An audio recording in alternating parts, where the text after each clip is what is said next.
అందరికీ జై భీమ్, జై తెలుగుదేశం, జై చంద్రబాబు, జై జై లోకేష్ అన్న.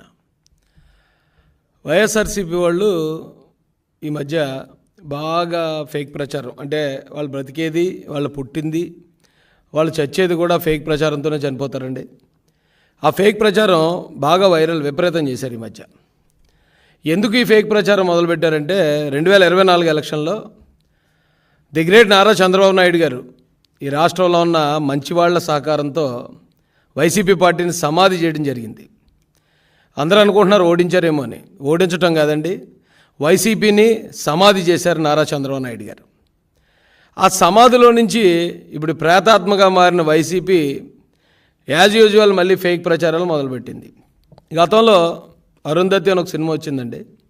ఆ సినిమాలో ఇలాగే ఒక అఘోర ప్రజలందరినీ మానభంగాలు చేస్తూ, వాళ్ళని హింసిస్తూ, హత్యలు చేస్తూ, ఇప్పుడు వైసీపీ ఏ అయితే పనులు చేసిందో అయ్యే పనులు ఆ సినిమాలో విలన్ చేస్తూ ఉంటే ఆ సినిమాలో కూడా అలా బ్రతుకుండగానే సమాధి చేసేస్తారు.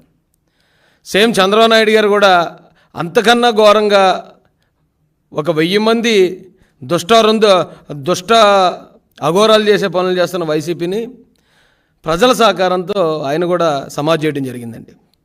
అయితే ఆ సినిమాలో ప్రేతాత్మగా మారిన ఆ అఘోర బయటికి రావడానికి ప్రయత్నిస్తూ ఉంటాడు. సేమ్ ఇప్పుడు వైసీపీ కూడా ఆ సమాధిలోంచి బయటికి రావడానికి మళ్ళీ ఈ దుష్ట ప్రచారాలను మొదలుపెట్టింది. ఎక్కడ చూసినా హత్యలు జరిగిపోతున్నాయట, అత్యాచారాలు జరిగిపోతున్నాయట, దారుణాలు జరిగిపోతున్నాయట. ఇప్పుడు అదే ప్రచారం చేస్తున్నారు. నారా చంద్రబాబు నాయుడు గారు ఈ వైసీపీ ప్రభుత్వాన్ని సమాధి చేసిన తర్వాత ఈ రాష్ట్రానికి, ఈ రాష్ట్రంలో ఉన్న ప్రజలు స్వేచ్ఛా వాయువులు పీల్చుకున్నారండి. అప్పటి వరకు ఎవరైనా మాట్లాడుకోవాలన్నా సరే మామూలు ఫోన్ కాల్స్ కూడా మాట్లాడుకోవడానికి భయపడే పరిస్థితి. కేవలం వాట్సాప్ కాల్స్ మాత్రమే మాట్లాడుకునేవారు. ఈ ప్రభుత్వం అంత దారుణంగా ఇక్కడ ప్రజలను బెదిరించి భయభ్రాంతులకు గురి చేసింది. కానీ చంద్రబాబు నాయుడు గారు ఎప్పుడైతే ఆయన ముఖ్యమంత్రిగా బాధ్యతలు చేపట్టారో మహానుభావుడు, ఇక్కడ ఈ రాష్ట్రంలో ప్రజలందరూ స్వేచ్ఛా వాయువులు పీలుస్తున్నారండి. ఈ రాష్ట్రంలో ఉన్న యువతకి కొత్త భవిష్యత్తు మీద కొత్త ఆశలు చిగురించాయి. ఒక పక్కన పోలవరం నిర్మాణం ఊపందుకుంది, మరో పక్కన రాజధాని నిర్మాణం జరుగుతుంది, ఇంకొక పక్కన స్టీల్ ప్లాంట్ని మేము ప్రైవేటీకరణ చేయట్లేదు, దానికి మేము మైన్స్ కూడా కేటాయిస్తామని కేంద్ర మంత్రులే వారు వచ్చి స్టేట్మెంట్లు ఇస్తున్నారు. ఈ రాష్ట్రం ఇప్పుడు బాగుపడే పరిస్థితి, అభివృద్ధిలోకి వెళ్ళే పరిస్థితిలో ఉంటే మళ్ళీ ఎలాగైనా దీన్ని అభివృద్ధిని నాశనం చేయాలని ఆ సమాధిలో ఉన్న వైసీపీ పోతాం మళ్ళీ తప్పుడు ప్రచారాలు. మీకు గుర్తుందో లేదో, కోడికత్తి అని ఒక డ్రామా ఎవరో కుర్రోడు జగన్మోహన్ రెడ్డిని గీసాడట. ఆ కుర్రోడు వెళ్ళి ఒక టీడీపీకి సంబంధించిన నాయకుడి రెస్టారెంట్లో పనిచేస్తున్నాడట. కాబట్టి ఇది చంద్రబాబు నాయుడు గారే చేయించారని చెప్పి తప్పుడు ప్రచారం చేసి బోల్తా కొట్టిన దొంగలు వెళ్ళు. అలాగే సొంత బాబాయిని గొడ్డలతో వాళ్లే నరికేసుకుని, లేదు చంద్రబాబు నాయుడు గారే కత్తించుకుని నరికేశారని ప్రచారం చేసిన దొంగ బడవలు వెళ్ళు. అందుకే కదండి ఈ రోజున రాష్ట్రంలో వెళ్ళని 11కి పరిమితం చేసి మూలన కూర్చోబెట్టినా ఇంకా వీళ్ళ బుద్ధి మారలేదు. ఇక్కడ హత్యలు జరిగిపోతున్నాయట. ఎలా అంటే యాక్సిడెంట్లో ఒక ఆయన చనిపోతాడు, దానికి కారణం టీడీపీ చేసిన హత్య అని ప్రచారం చేస్తున్నారు. ఎలాగరా టీడీపీ చేసిన హత్య అంటే ఆయన బండి వేసుకుని వెళ్తూ అక్కడ పడిపోయి డివైడర్ని తలకొట్టుకుని చచ్చిపోయాడు. ఆ డివైడర్ కట్టిన తెలుగుదేశం ప్రభుత్వం కాబట్టి ఈ హత్య తెలుగుదేశం ప్రభుత్వమే చేసింది అంటున్నారు. మరొకరు ఆ ఉరేసుకుని ఆత్మహత్య చేసుకుంటే అది కూడా తెలుగుదేశం హత్య అన్నారు. ఎలాగరా బాబు అంటే ఆ ఉరేసుకోనాక కొన్న తాడు తెలుగుదేశం కార్యకర్త షాప్లో కొన్నాడట, కాబట్టి ఈ ఉరేసుకోవడంలో ఈ చావుకు కూడా తెలుగుదేశం పార్టీ చంద్రబాబు నాయుడు గారే కారణం అంటున్నారు. ఆటో యాక్సిడెంట్లో చనిపోతే ఆటో కొన్నది తెలుగుదేశం కార్యకర్త షోరూంలో కాబట్టి దీనికి కూడా చంద్రబాబు నాయుడు గారి కారణం అన్నారు. ఇంత దరిద్రంగా, ఎంత ఘోరమైన ప్రచారం అది చూస్తుంటేనే సిగ్గు అనిపిస్తుందండి నాకైతే. అయితే చంద్రబాబు నాయుడు గారు వచ్చిన తర్వాత ఈ రాష్ట్రంలో నిజంగానే భవిష్యత్తు మీద ఆశలు చిగురించేయండి. నారా లోకేష్ గారు ఎప్పుడైతే ఆయన మంత్రిగా బాధ్యతలు స్వీకరించిన మొట్టమొదట ఆయన తీసుకున్న సంచలనమైన నిర్ణయం, స్కూల్స్లో కాలేజెస్లో సర్టిఫికేట్లు ఇరుక్కుపోయిన పిల్లలకి ఫీజులు సమయానికి ఫీజు రియంబర్స్మెంట్ ఇవ్వకుండా వైసీపీ గవర్నమెంట్ చేసిన 3000 కోట్ల బకాయిలకి ఆ సర్టిఫికేట్ లేక ఇబ్బంది పడుతున్న పిల్లలందరినీ ఒక్క చిటికలో వాళ్ళ సమస్యను పరిష్కరించాడండి ఆయన. దాంతోపాటు 25 మంది దివ్యాంగుల కోసం ఒక మార్క్ లిస్టు, ఆ ప్రొఫార్మా మొత్తం మార్చి ఒక జీవో కూడా ఇష్యూ చేసి 25 మంది కోసం కూడా ప్రభుత్వం దిగొస్తుంది అవసరమైతే. ఈ రాష్ట్రంలో ఉన్న ప్రతి ఒక్క ప్రాణం, ప్రతి ఒక్క జీవితం ఈ తెలుగుదేశం కూటమి ప్రభుత్వానికి ఇంపార్టెంటే అని నారా లోకేష్ గారు తెలియజేశారు. 25 కాదండి, కేవలం కువైట్లో ఒకే ఒక్కడు అక్కడ బాధలు పడుతుంటే ఆ బాధలు చూసి చలించిపోయిన లోకేష్ గారు ఒక్క కుటుంబం కోసం, ఒక్క వ్యక్తి కోసం కూడా ముందుకొచ్చాడు. అంటే ఒక్క వ్యక్తి ప్రాణం, ఒక్క వ్యక్తి జీవితం కూడా ఈ ప్రభుత్వానికి ఎంత ముఖ్యమో తెలియజేస్తున్నారు. ఎంత గొప్ప పరిపాలన జరుగుతూ ఉంటే హత్యలు జరిగిపోతున్నాయి, అత్యాచారాలు జరిగిపోతున్నాయి. దీనికి తెలుగుదేశం ప్రభుత్వం కారణం అని సిగ్గు ఎగ్గు లేకుండా ప్రచారం చేస్తున్నారండి. అయితే నాకు అర్థం కాని విషయం ఏంటంటే, ఎన్సీఆర్బీ రిపోర్ట్ ప్రకారం ప్రతి గంటకి 3 హత్యలు జరుగుతున్నాయి భారతదేశంలో. ఎన్సీఆర్బీ రిపోర్ట్ ప్రకారం దాదాపు 28,000 హత్యలు జరుగుతున్నాయి ఒక సంవత్సరానికి మన దేశంలో. నేరాలు జరుగుతాయి. అయితే నేరాలు జరుగుతాయి, ఎప్పుడు జరిగే నేరాలే కదా, మరి వైసీపీ హయాంలో జరిగే నేరాలకి మీరెందుకు అంతలా గోల్ చేశారని అడగొచ్చు మీరు.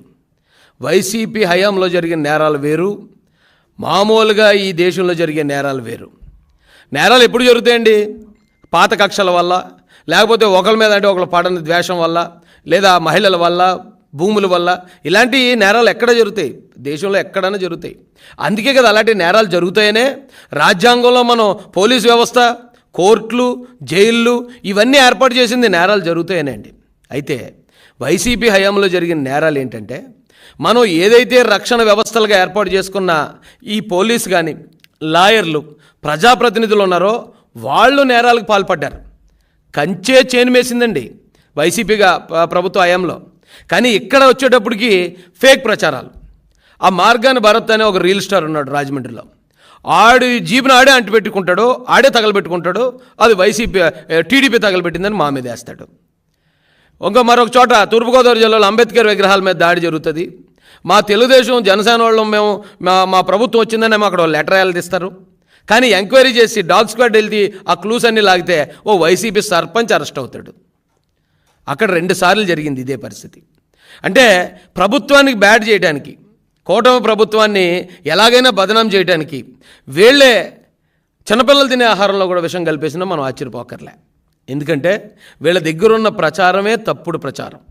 ఆ ఫేక్ ప్రచారంతోనే వీళ్ళు ఒక్కసారి నెగ్గారు, రెండోసారికి వీళ్ళ సమాధి అయిపోయారు. ఇంకా మీకు ఉదాహరణ చెప్పాలంటే, ఈరోజు ఈ వైసీపీలో ఉన్న వైసీపీ గవర్నమెంట్లో ఒక డీజీ స్థాయి ఉద్యోగి మీద, పోలీస్ అధికారి మీద అటెంప్ట్ టు మర్డర్ కేసు పడింది 307. ఒక ఎస్పీ స్థాయి అధికారి, డీజీ స్థాయి అధికారి అంటే పివి సునీల్ కుమార్, ఎస్పీ స్థాయి అధికారి సీతారామాంజనేయులు గారు 307, జగన్మోహన్ రెడ్డి గారి మీద 307. అంటే వీళ్ళు ప్రభుత్వ హయాంలో ఉన్నప్పుడు సొంత బాబాయిని కూడా నరికి చంపుకున్నారు. ఈ రోజున ఎక్కడో ఒకవేళ తెలియని పరిస్థితుల్లోనో క్షణికావేశంలోనూ జరిగే నేరాలని శాంత స్వరూపుడైన నారా చంద్రబాబు నాయుడు గారి మీద వేస్తున్నారండి. నారా చంద్రబాబు నాయుడు గారు మమ్మల్ని దాడులు చేయమని తెలుగుదేశం కార్యకర్తలకు చెప్పరండి. ఆయన మేము ప్రతిపక్షంలో ఉండి మేము దాడులకు గురవుతున్నప్పుడు, హత్యా ప్రయత్నాలకు గురవుతున్నప్పుడు, తప్పుడు కేసులకు గురవుతున్నప్పుడు, సార్ మన గవర్నమెంట్ వస్తే మేము ప్రతీకారం తీర్చుకునే అవకాశం మాకు కావాలని మేము అడిగినప్పుడు నారా చంద్రబాబు నాయుడు గారు మాతో మాట చెప్పారండి. ఆయన ఒక కథ చెప్పారు మాకు. ఒక స్వామీజీ ఆ శిష్యుడు కలిసి వెళ్తూ ఉంటే ఒక చిన్న కాలువలో ఒక తేలు కొట్టుకుపోతుందటండి. కొట్టుకుపోతుంటే దాన్ని చూసిన స్వామీజీ ఇమీడియట్గా ఆ తేలు ప్రాణాన్ని కాపాడడానికి ఆ తేలును పట్టుకున్నాడు చేత్తో. పట్టుకుని దాన్ని ఇలా ఒడ్డు మీద చేర్చేలోపే 10-15 సార్లు దాన్ని ముళ్ళు గుచ్చేసిందట ఆయనకి, స్వామీజీకి. అయినా కూడా స్వామీజీ ఆ తేలిని బయట విడిచిపెట్టాడు. అప్పుడు శిష్యుడు అడిగాడట, స్వామీజీ మీరేమో దాన్ని ప్రాణం కాపాడదాం అనుకున్నారు, అది చూస్తే మిమ్మల్ని ముళ్ళు గుచ్చేస్తుంది కదా అంటే ఆయన మాట అన్నాడట, ముళ్ళు గుచ్చడం అనేది దాని నైజం, కాపాడడం అనేది మనిషిగా మన నైజం. దాని నైజం కరెక్ట్గానే చేసింది, మన పని కూడా మనం కరెక్ట్గా చేయాలి అని చెప్పారట. సేమ్ నాకు మా అందరికీ కూడా ఆ రోజున చంద్రబాబు నాయుడు గారు చెప్పింది అదే. వీళ్ళు నేరస్తులు, వైసీపీ వాళ్ళు నేరస్తులు కాబట్టి వాళ్ళు నేరాలే చేస్తారు, వాళ్ళు దాడులే చేస్తారు, వాళ్ళు హత్యలే చేస్తారు. కానీ తెలుగుదేశం పార్టీలో అందరూ నాయకులు ఉన్నారు, లీడర్ ఎప్పుడు కూడా ప్రజల కోసం ఎన్ని దాడులైనా తట్టుకుని ప్రజల కోసం పనిచేస్తాడు తప్ప తిరిగి దాడులు చేస్తే వాళ్ళకి మనం నేరస్తులు అవుతాం. కాబట్టి వాళ్ళు అలాంటి నేరాలు చేశారు కాబట్టే ఈ రోజున 11 సీట్లకి ప్రజలు వాళ్ళని పరిమితం చేశారు. ఇక్కడ నారా చంద్రబాబు నాయుడు గారు ఆయన చంపేద్దాం అనుకున్నారు, ఆయన మీద దాడులు చేశారు, తప్పుడు కేసులు పెట్టారు, జైల్లో ఆయన చంపేద్దామని ట్రై చేశారు. నారా లోకేష్ గారి మీద 1-10 సార్లు దాడులు చేపించారు, రాళ్ళు ఇచ్చి కొట్టించారు, ఆయన చంపుదామని ప్రయత్నించారు. తెలుగుదేశం పార్టీ కార్యకర్తలు అందరి మీద, తల్లి లాంటి భువనేశ్వరమ్మ మీద ఎంత దారుణమైన నేరస్తులు. జగన్మోహన్ రెడ్డి గారి నేరస్తుడు, అవినాష్ రెడ్డి మర్డర్ కేసులో నేరస్తుడు, అతను ఆల్రెడీ బెయిల్ మీద బయట ఉన్నాడు. ఈ అనంతబాబు అనేవాడు చంపేసి డెడ్ బాడీ ఎమ్మెల్సీలు ఎమ్మెల్యేలు మంత్రులు, అంబటరాంబాబు మంత్రి మహిళలతో అసభ్యంగా ప్రవర్తించాడు. గోరంట్ల మాధవ్ ఎంపీ మహిళలతో న్యూడ్గా వీడియో కాల్ మాట్లాడుతూ దొరికేశాడు. ఇంత నేరస్తులని ఈ భూతాలన్నింటినీ 2024 ఎలక్షన్తో మొత్తం సమాధి చేసి పారేశారండి నారా చంద్రబాబు నాయుడు గారు. అలాంటి వ్యక్తి ఈ రోజున రాష్ట్రాన్ని అభివృద్ధిలోకి తీసుకెళ్తా ఉంటే ఇది నేరాంధ్రప్రదేశ్గా మారిపోయిందట. ఇక్కడి నుంచి టీడీపీని క్విట్ చేయాలట. వీళ్ళు మాట్లాడే మాటలు, వీళ్ళు చేసే ప్రచారాలు. నేను ఈ రాష్ట్ర ప్రజలకి ఒకటే చెప్పాలనుకుంటున్నానండి. నారా చంద్రబాబు నాయుడు గారు ఇక్కడున్న మంచి వ్యక్తులందరి సహకారంతో ఈ వైసీపీ భూతాలన్నింటినీ సమాధి చేశారు. ఆ సమాధి నుంచే మళ్ళీ ఆ సమాధిని బద్దలు కొట్టుకుని ఎలాగైతే అరుంధతి సినిమాలో విలన్ బయట రావాలనుకున్నాడో ఈ భూతాలన్నీ మళ్ళీ అలా బయట రావడానికి ప్రయత్నిస్తున్నాయి. ఈ భూతాలను కనుక ఆ సమాధుల్లోంచి బయటికి రానిచ్చామా ఈ ఆంధ్రప్రదేశ్ని మొత్తం శ్మశానం చేసేస్తాయి. ఈ ఆంధ్రప్రదేశ్ని మొత్తం శ్మశానం చేయడానికే వాళ్ళు ఈ రోజున ఇలాంటి తప్పుడు ప్రచారాలతో మళ్ళీ ఎలాగైనా మళ్ళీ మన ఓట్లు సాధించి నెగ్గాలనే ప్రయత్నం చేస్తున్నారు. ఈ రాష్ట్ర ప్రజలందరూ అవసరమైతే 1కి 10 సార్లు ఆలోచించండి ఈ తప్పుడు ప్రచారాలని. ఒక్క వైసీపీ గవర్నమెంట్లో 600 మందిని చంపారండి, ఎస్సీలని బీసీలని. ఆ చంపడానికి కారణం వాళ్ళ తగాదాలో పాత కక్షలో కాదు, ఈ వైసీపీ చేస్తున్న మైనింగ్ మాఫియాను అడ్డుకున్నందుకు, వైసీపీ చేస్తున్న అక్రమాలని ప్రశ్నించినందుకు, వైసీపీ చేస్తున్న ప్రతి అన్యాయాన్ని ప్రశ్నిస్తున్నందుకు 600 మంది ఎస్సీ ఎస్టీ బీసీ మైనారిటీని చంపారు. దానికి సాక్ష్యాలు ఆధారాలు పక్కాగా తెలుగుదేశం పార్టీ నుంచి దాని ఆధారాలతో పాటు ఈ బుక్స్ ప్రింట్ చేయడం జరిగింది. దీనిలో ఎవరిని ఏ డేట్లో ఏ కారణంగా చంపారు, చనిపోయిన కుటుంబం ఎవరు, చనిపోయిన వ్యక్తి ఎవరు, ఈ రోజున ఎక్కడో జరిగిన దాన్ని తీసుకొచ్చి తెలుగుదేశం పార్టీ ప్రభుత్వానికి అంటగట్టే ప్రయత్నం చేస్తున్నారు. ఇది చాలా తప్పండి. ఈ రాష్ట్ర ప్రజలు వీళ్ళు చేసి ఈ తప్పుడు ప్రచారాలని అర్థం చేసుకోవాలి.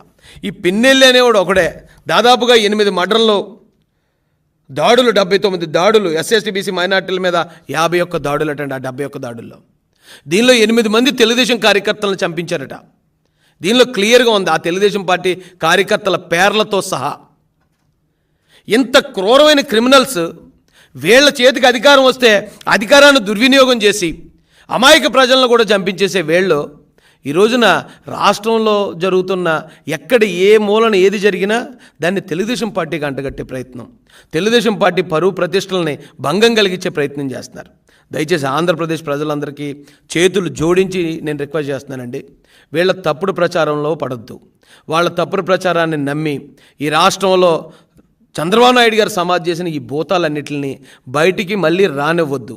ఆ భూతాలను అక్కడే నాశనం చేయడం ద్వారా ఈ రాష్ట్రానికి మంచి భవిష్యత్తు ఉంటుంది. చంద్రబాబు నాయుడు గారు, లోకేష్ గారు వాళ్ళు నిరంతరం అభివృద్ధి వైపే వాళ్ళ పైన సాగిస్తున్నారు తప్ప ఎక్కడ కక్ష సాధింపులకి లేకపోతే ప్రతీకార దాడులకి వాళ్ళు ప్రోత్సహించట్లే. అలా ప్రోత్సహించేలా ఉంటే ఇదే తెలుగుదేశం పార్టీ మీద దాడి చేసిన ఏ ఒక్కడు ఈ రోజున ప్రాణాలతో భూమి మీద ఉండడు. తల్లి లాంటి మా భువనేశ్వరమ్మని ఎవరైతే అవమానించారో వాడెవ్వడో కూడా ఈ రోజున ఊపిరి పీల్చడం. కానీ ఎక్కడికక్కడే తెలుగుదేశం కార్యకర్తలందరికీ క్రమశిక్షణ నేర్పిస్తూ మనం నాయకులుగా ఉండాలి. అవసరమైతే ఓ దెబ్బ పడైనా ప్రజల వైపు నిలబడాలి తప్ప తిరిగి దాడులు చేసే ప్రయత్నం ఎప్పటికీ చేయొద్దని మా అధినాయకుడి నుంచి స్ట్రిక్ట్ ఆదేశాలు మాకున్నాయి. ఒకవేళ ఎక్కడైనా 1-2 దాడులు ఎవరైనా జరుగుతూ ఉంటే, అంతకుముందు ఈ వైసీపీ గవర్నమెంట్లో క్రూరమైన హింస అనుభవించినోడు తట్టుకోలేక భరించలేక చేసే పని అది. దాన్ని తీసుకొచ్చి తెలుగుదేశం పార్టీకి నారా చంద్రబాబు నాయుడు గారికి అంటగట్టే ప్రయత్నాన్ని ఇప్పటికన్నా ఆ సిగ్గులేని ఆ భూతాలు తెలుసుకోవాలని, వాళ్ళకి ఎంత చెప్పినా వాళ్ళకి ఎలాగ సిగ్గు ఉండదు కాబట్టి వాళ్ళు తెలుసుకునే ప్రయత్నం చేయరు కాబట్టి ప్రజలే దీన్ని అర్థం చేసుకోవాల్సిందిగా వీళ్ళ తప్పుడు ప్రచారాల నుంచి ఈ రాష్ట్రాన్ని కాపాడి మన రాష్ట్రాన్ని, మన భావి భారత పౌరుల భవిష్యత్తును కాపాడుకోవాల్సిన అవసరం కూడా మనకే ఉందని తెలియజేస్తూ పత్రికా స్నేహితులందరికీ కూడా హృదయపూర్వకంగా ధన్యవాదాలు తెలియజేస్తూ నేను ముగిస్తున్నాను.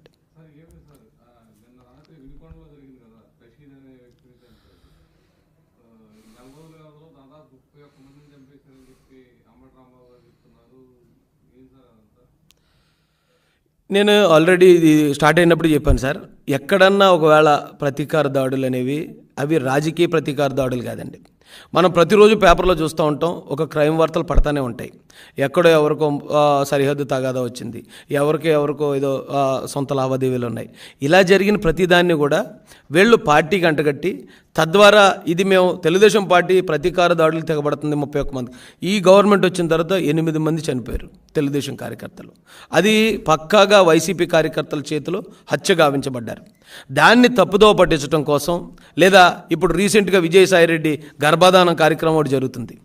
ఆ గర్భాధానం అనే దాన్ని వాళ్ళ టాపిక్ డైవర్ట్ చేయడం కోసం ఇలాంటి తప్పుడు ప్రచారాలు చేస్తున్నారు సార్.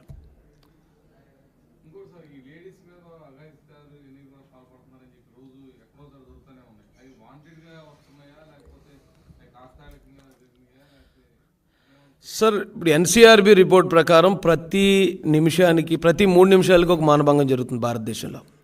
వాటిని కట్టడి చేయడం కోసమే మనకి పోలీస్ వ్యవస్థను ఏర్పాటు చేసుకున్నాం, కోర్టులు, జైళ్ళు ఇవన్నీ ఉన్నాయి. కానీ ఒక నేరం జరుగుతుందని ముందుగా ఊహించి దాన్ని ఆపే మెకానిజం ఇప్పటి వరకు భారతదేశంలో కదని ప్రపంచంలో ఎక్కడా లేదు. ఈ భారతదేశంలో అన్ని చోట్ల జరిగేవే. మీకు ఉదాహరణ చెప్తాను. 2020, 21, 22కి ఎన్సీఆర్బీ రిలీజ్ చేసిన రికార్డ్స్ ప్రకారం 2021కి 1018 మంది మహిళల మీద అఘాయిత్యాలు జరిగాయి ఆంధ్రప్రదేశ్లో. 21, 22కి 1188 అఘాయిత్యాలు జరిగాయి ఆంధ్రప్రదేశ్లో.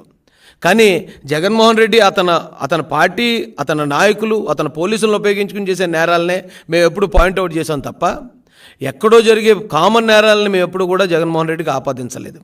ఆ కామన్ నేరాలు ఏమైతే ఉన్నాయో వాటికి ఇమీడియట్గా ఇప్పుడు తెలుగుదేశం కూటమి ప్రభుత్వంలో తక్షణ చర్యలు తీసుకుంటున్నారండి. ఎక్కడైనా వాడు నేరానికి పాల్పడ్డాడు, ఇమీడియట్గా అతన్ని అరెస్ట్ చేయడం జరుగుతుంది. అతన్ని 307 అయితే 307, 302 అయితే 302, రేప్ కేసు అయితే రేప్ కేసు వెంటనే పెట్టి అతన్ని రిమాండ్ చేయడం జరుగుతుంది. కానీ వైసీపీ హయాంలో ఒక దళితుడికి శిరోమండం చేయించాడు జక్కంపూడి రాజు అనే వ్యక్తి పోలీస్ స్టేషన్లో పెట్టి. రాష్ట్రపతి దగ్గర నుంచి లేఖ వచ్చినా సరే అతన్ని అరెస్ట్ చేయలేదు.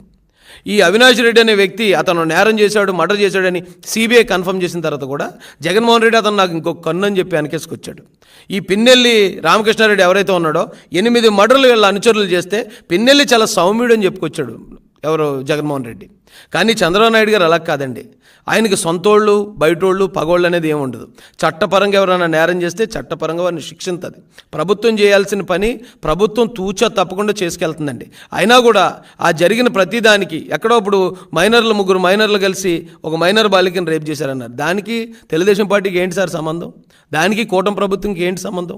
ఆ కుర్రోళ్ళని అడిగితే వాళ్ళు ఏమన్నారట, ఇంటర్నెట్లో మేము వీడియోలు చూసి మేము అది చేయడం జరిగిందట. పిల్లల దగ్గర ఇంటర్నెట్ అంత ఈజీగా ఎలా దొరుకుతుందండి? మన పిల్లలకు మనం ఏం సెల్ ఫోన్ ఇవ్వం. సెల్ ఫోన్ ఇస్తే వాళ్ళు ఎక్కువసేపు కూర్చుని ఎక్కడైనా మూలను కూర్చొని చూస్తూ ఉంటే మనం ఊరుకోం. వాళ్ళ దగ్గర జగన్మోహన్ రెడ్డి కేవలం కమిషన్ల కోసం కక్కుతుపడిచిన ట్యాబ్లు ఉన్నాయి. ఆ కమిషన్ల కోసం కక్కుతుపడిచిన ట్యాబ్లో వాళ్ళు సాఫ్ట్వేర్ మార్చి దానిలో చెడ్డ వీడియోలు చూడడం. వాళ్ళేమో ఆ ట్యాబ్ తోటి ఉంటే ఏదో స్కూలు పని చేసుకుంటున్నారేమో అని చెప్పి తల్లిదండ్రులు అనుకుంటారు. వాళ్ళ దగ్గరికి అంటే వయసును బట్టి మనం అందించే టెక్నాలజీ కూడా ఉండాలండి. వయసుని మీరిచ్చే టెక్నాలజీ మనం విదేశాల్లో లాగా, వెస్ట్రన్ కంట్రీస్లో లాగా మనం చిన్నప్పటి నుంచి పిల్లలకి హై స్కూల్ దగ్గర నుంచి మనం సెక్స్ నాలెడ్జ్ ఇవ్వం. వాళ్ళకంటే వాళ్ళకి ఏ టైంలో ఏ టెక్నాలజీ ఇచ్చినా వాళ్ళు దాన్ని కంట్రోల్ చేసుకోగలుగుతారు. మన పిల్లలకు వచ్చేటప్పటికి మనం వయసును బట్టి ఇవ్వాలి. మనం ఒక సెల్ ఫోన్ కొనాలంటేనే డిగ్రీ చదువుకుంటే తప్ప మనం చిన్నపిల్లలకు కొనం. ఇక్కడ జరిగే ప్రతి నేరం, ఇప్పుడు జరుగుతున్న ప్రతి హత్య, ప్రతి నేరం, ప్రతి మానభంగం, దీనికి కారణం వైసీపీ పెంచి పోషించిన గంజాయి, వైసీపీ ఈ రాష్ట్రానికి దిగుమతి చేసిన డ్రగ్స్, వాళ్ళు చేసిన ఇక్కడ జరిగే ప్రతి నేరానికి పునాది వైసీపీ ప్రభుత్వంలోనే ఉంది. ఇక మళ్ళీ వాళ్ళే వచ్చి ఇక్కడ నేరాలు జరుగుతున్నాయంటే నేరాలు కట్టడి చేయడానికి, ఆ నేరం చేసిన వాడిని శిక్షించడానికి ప్రభుత్వం ఎప్పుడు ముందుంది. ఇక దానికి తెలుగుదేశం ప్రభుత్వానికి, దానికి చంద్రబాబు నాయుడు గారికి లింక్ పెడితే ఎలా సార్?